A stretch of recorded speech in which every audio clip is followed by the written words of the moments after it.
as easier explanation as possible. Four rules. Welcome back to Chess with Rahul. Today you are learning double bishop checkmate. Yes, you are learning double bishop checkmate. Without any further ado, let's get started. Well, we are learning double bishop checkmate. So there are four rules of double bishop checkmate that you need to remember. First thing is you have to move a bishop front and make a cage and shrink the cage as soon as the king moves back.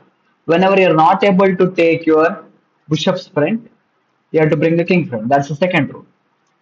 So these two rules are mainly applicable in the beginning and 3 and 4 are applicable at the end. Third rule is reaching the correct formation and fourth rule is start taking out the squares and checkmate your opponent. These are the four rules of double bishop checkmate. You need to be remembered. First two rules will be applicable in the beginning, and 3 and 4 will be only applicable at the end. So 1, 2 will not be applicable at the last, 3, 4 will not be applicable at the first. So what is moving your bishop front and what is moving your king front and what is cage? Okay, we'll understand. So in this position, the first thing you have to do is don't let the king escape anywhere. That is by making a cage. So I will move my bishop to d2, making a cover for the king that he doesn't escape anywhere. This is a cage. My opponent can't escape anywhere now, right now. Okay, let me think he plays here. Now I bring the bishop in. So this is called cage. So with the queen checkmate, you are making box. With the rook checkmate, also you are making box. With the bishop checkmate, you are making a cage. The king, opponent's king, can't escape from this cage. So king comes here.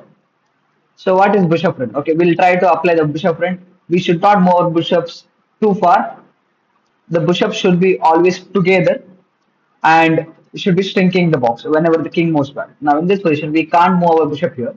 King can just take it. Again, this check also will not be helpful. King will just take it. King is in the range of the bishops.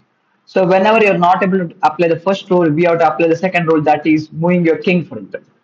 You apply the second rule. The king moves there. Okay, king goes here now. Now, how to see that when you have to move your bishop front and when you have to move your king front. Whenever you're not able to move your bishop independently, so that time you have to bring your king front. That this was the position where we were not able to move our bishop front at anywhere without getting captured independently. So we have to bring our king to support the bishops. Okay, king comes here now. Can we move bishop front here? I think we should. Whenever we want to move our bishop or king front, we have to make sure that we have to cover these three squares, which is the front squares of the opponent's king. Okay, right now we can't play here because this square will be out of control. So that time we again have to bring the king again. Okay, king moves back. So I have two bishops front. Both are okay, but the problem is both are okay, but one is correct and one is slightly mistake, but it doesn't affect with our bishop checkmate anyway. But delays our bishop checkmate. So bishop to e3 is a slightly inaccuracy. Why? Because king can come to e4 and attack the bishop. So now we have to go back and defend the bishop or move our bishop back. So rather doing that, so whenever you move your bishop front or king front, try to cover all three squares in front of the king. So this square you have to cover. These two squares are already covered, so you cover by like this. Now when you cover all three squares in front of opponent's king, it doesn't have a escape square anywhere. Only escape square is sideways. That is already covered by our cage. Okay, king moves there. Check again. So this diagonal is covered. This square is covered by the king. So king has to move here. After king comes here, now we have to again have to check. Do we need to move our bishop front? Can we move our bishop front? First rule. So in this position, I told you that you have to check whether your opponent can move front or not. In this position, the king can't move anywhere. So we could move our bishop. Okay, king moves back. I move my bishop front again. So this is the position. The king goes there. Now I can't go anywhere. I can't move my bishop front. The second rule applies. King front. King comes here. Again, the same position occurred. Same position occurred. I have to. I'm covering all the three squares in front of the king. So I have to move the bishop front to cover the king more. The king has to move back. I bring the other bishop. King comes here. King front.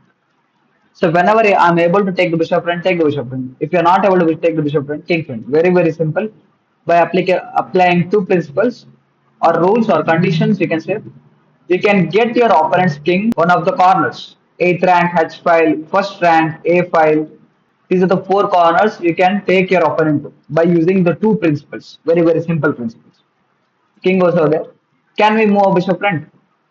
No, we can't. Why? Because I told you that you have to check all the three square in front of your opponent's king. That is the f6 square. When you move your bishop to d6, the f6 square will be unprotected. So we can't move our bishop friend. So we have to move our king. The king moves back again. Which bishop we need to move? We have to move the e5 bishop to d6 because we have to cover all three squares in front of it. King comes here and we move the bishop.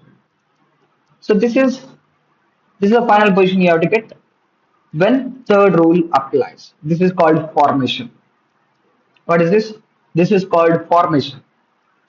So what is formation? Formation is when your opponent king is in the corner, one of the corners. It could be 8th rank H file, first rank A file. It could be anywhere. Your pieces should be on the sixth rank when your opponent is in the eighth rank, and your pieces should be in the F file when your opponent is in H file. Same goes over here. Your pieces should be in the third rank when your opponent is in the first rank, and when your opponent king is in the A file, you should be on the C file. So this is the formation you need to reach. Okay, out of formation there are different formations. One is this one, which is called middle formation. Why this is middle formation? One, two, three. One, two, three. The bishops are in the middle. So this is called middle formation.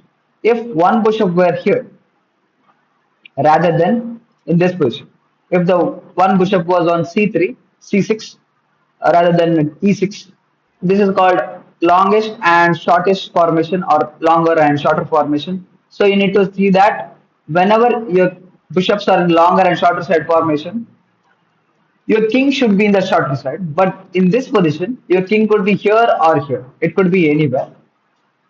It could be anywhere in this position. It could be on c6 or f6. So third rule is applied. So now comes his fourth rule. So when your king is in c6, you're checkmating your opponent's king on a8. If your king was on f6, then you're checkmating your opponent on h8. Same goes for these corners. In this position, you have to start taking out the squares. Fourth rule is start taking out the squares, take him into the corner and checkmate. So what is taking him to the corner? You have to take him to this corner, right? So you already covered this square.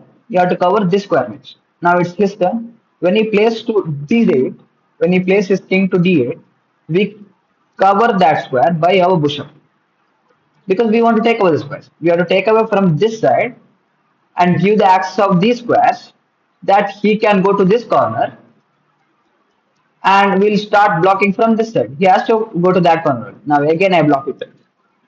He has only this side path. Now again I told you that you should look for opponent's three squares in front of it. You should not allow him to come up. So king comes here covering all the three squares. Now there are two options for your opponent. Both the moves will be checkmate in few moves. If your king comes to c8, I can give a check. King comes over here. Again check. King comes over here and check. Three moves and checkmate. What if your king goes to a8? We play our bishop to e6 to cover that square. King comes here. Now we could do a check. King goes there and checkmate. And be aware of stalemates. You should not do stalemates in these positions. There are many positions you could do stalemates. So in this position, if it was white's turn, okay, in this position, I made this as a white's turn here. In the last position, it was in this same position. It was black's turn. Black could have just played his king here, and I could just play it here, cover the square. King comes here again. I cover the square. Now I can't play here. If I play here, king will just take it. I can't do that. So I need to cover this square. To do that, I need to play waiting. We already learned this in one rook checkmate. What is waiting move? Waiting move is a move. You just wait for your opponent, or you just waste your move. A simple definition would be pass your move to your opponent. Okay. I just play waiting move. Remember, whenever you're playing waiting move, you should check that all the three square in front of your opponent's king is covered. So if I'm moving this side, it's not a waiting move. I'm letting my opponent's king escape because I'm giving a square. So I should play a move which could be which will not harm my position. That is these moves.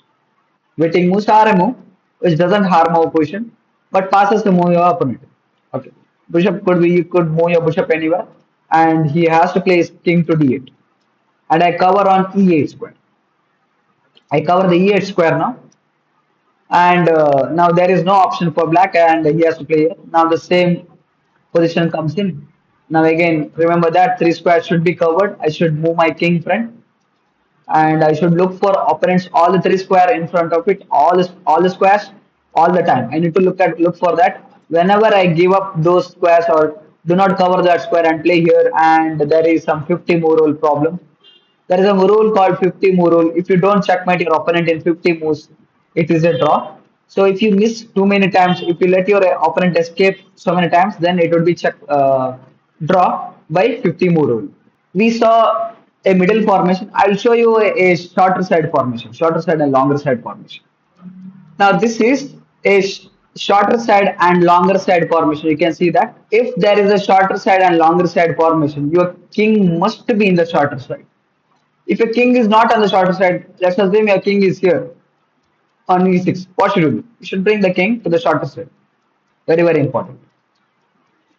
You bring your king to the shorter side and apply the same principles. Start taking out the squares. This square is already covered. You want to make him come to this corner or to start taking out the square. This square is not covered, cover it. King comes here, cover this square as well. King comes over here. Now, three squares are covered. I don't need to move my king. Now, if I play my bishop to d6, it's a stalemate. It's a position where it's your opponent's turn and opponent doesn't have a move with his king or he doesn't have a pieces or he has pieces, he can't move them. Those are called stalemates. Now in this position, we have to play again a waiting move. Waiting for him to play here that I could give a check. I want to move this bishop to this square to attack that square by giving a check. Now he has to come here, give a check. King goes to the corner and I checkmate. So it's very, very simple.